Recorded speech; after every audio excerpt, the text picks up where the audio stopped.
আসসালামু আলাইকুম ওরহমতুল্লাহ।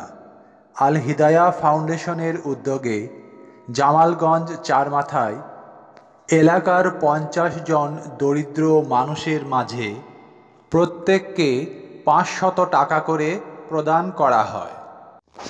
আজ 24শে মার্চ 2025 মোতাবেক 23শে রমজান চলছে। ঈদুল ফিতর উপলক্ষে আল হিদায়া ফাউন্ডেশনের প্রতিবারের মতো এবারেও আর্থিক সাহায্য নিয়ে এগিয়ে এসেছে। প্রতিষ্ঠানটি এলাকার ব্যবসায়ী এবং সদস্যদের দানে পরিচালিত।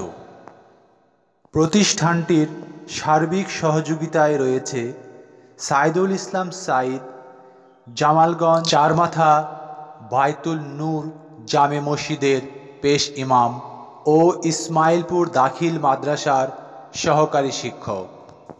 প্রতিষ্ঠানটির উত্তরোত্তর উন্নতি কামনায় এবং আপনাদের সহযোগিতার হাত বাড়িয়ে দেওয়ার আমন্ত্রণ জানিয়েছেন। সবাই ভালো থাকবেন।